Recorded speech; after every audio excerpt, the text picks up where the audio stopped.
Hey, this message is for all of my credible security officers. However, this video can also be useful for security officers throughout the nation and the world.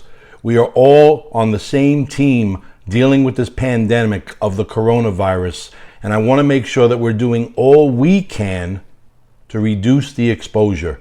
So there's a lot of steps that we can take to reduce the exposure, and I want to make sure that I reiterate that information to all of our credible security officers. Now, you know that we've already shared this information with you through phone calls, through text messages, through pass-on logs, through email, through on-site visits, but I want to make sure that I put this video together because I want you to be able to go over it again so we're all on the same page. And at the bottom of this video, there's a description with some text that'll basically be text to everything that we're saying in this video, and also some links that will be great resources for you to use in these uncertain times.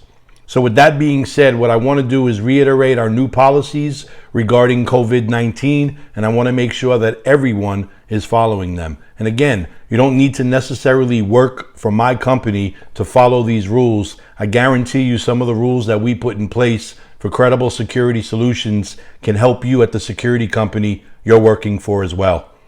So with that being said, we're going to start off with the main one, social distancing. We want to stay away from people. You know, there's a lot of people saying that we're overreacting, we're making a bigger thing than it is.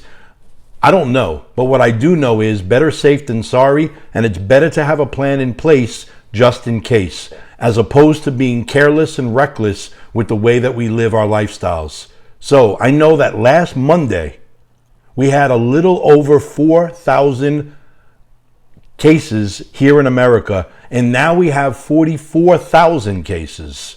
So that is a huge difference. And the way that those numbers are compounding, it seems like it's going to be 60, 80, 100,000 fast and quick. So with that being said, I want to make sure that we're doing something now as opposed to reacting later when it's too late.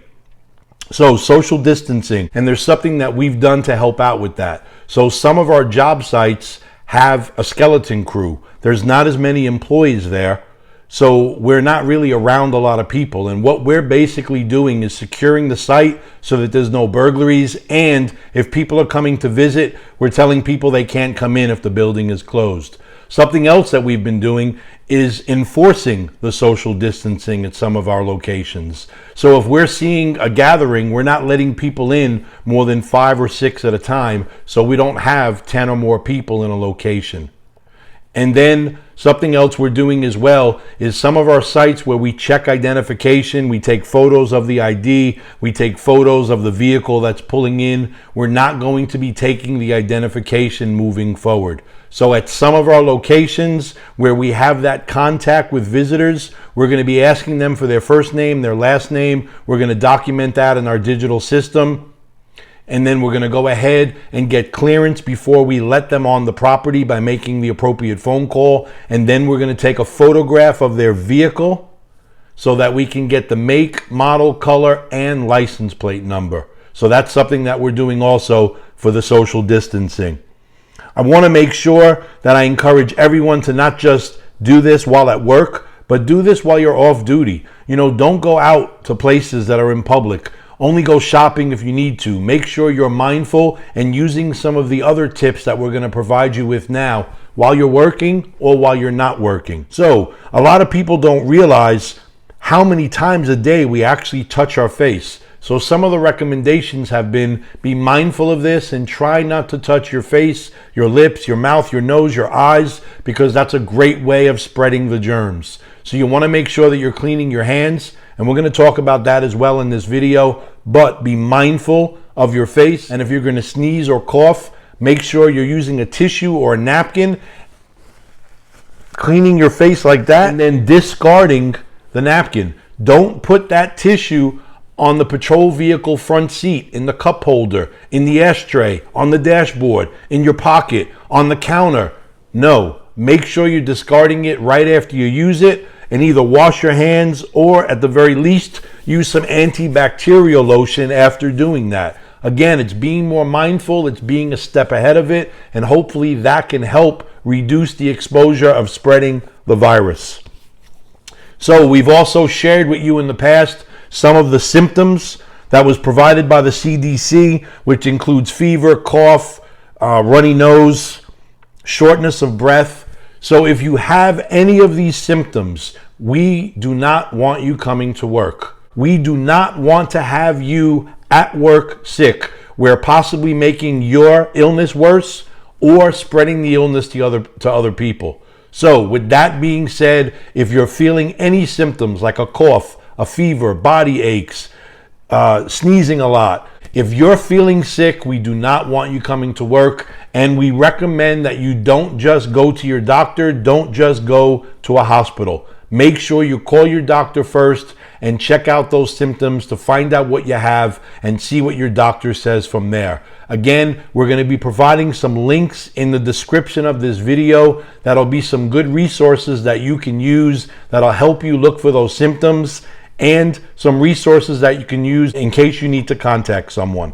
As you know, we also provided some cleaning items. Now, we've had that on our job sites even before this coronavirus came around. Antibacterial wipes, gel, spray, nitrile gloves. I mean, we had all this in place, but right now it is not a suggestion anymore. It is a direction. It is a company directive that everyone who is working a shift at the beginning and the end of your shift are wiping all of the community areas down. So if you're working in a gatehouse, you want to make sure that you're wiping down the doorknobs, the switches, the phone, the keys, the key fob, the remote control, the monitor, anything that's there that people are touching, the clipboard, the pens. You want to make sure you wipe them down with the wipes at the beginning of your shift and after your shift. If you're in a patrol vehicle, you want to make sure you're wiping down the inside of the handles, the outside handle, the steering wheel, the gear shifter, the center console, the dashboard, the radio buttons, the heat, the AC buttons, everything that someone is touching. You want to make sure that you're putting on gloves and cleaning the items the best you can. So make sure you're using new gloves. That's why we put the gloves in the car. Make sure you take your wipe out and actually wipe the phone down. So after you wipe the phone down, don't dry it. Let it dry on its own. You're just making sure that you're getting all the germs.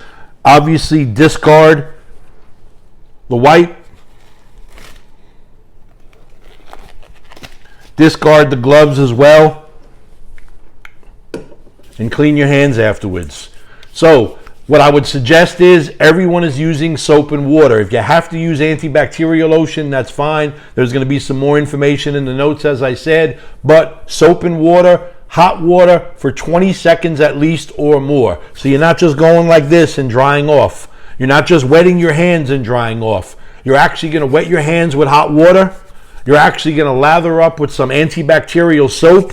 And once you're all lathered up, then you want to make sure you're rubbing the inside of your palms with your nails, the back of your hands with your nails, cleaning in between your fingers, and then rinsing off after at least 20 seconds of doing that, rinsing off with hot water, taking a napkin or a tissue, drying your hands, and discarding the paper goods. So we want to make sure that we're doing that. If soap or water is unavailable, then again, like I said, use the antibacterial lotion. Make sure you're wearing the nitrile gloves. It's actually going to work while you're using the iPhone, so you can still use the screen and type in all your reports without a problem.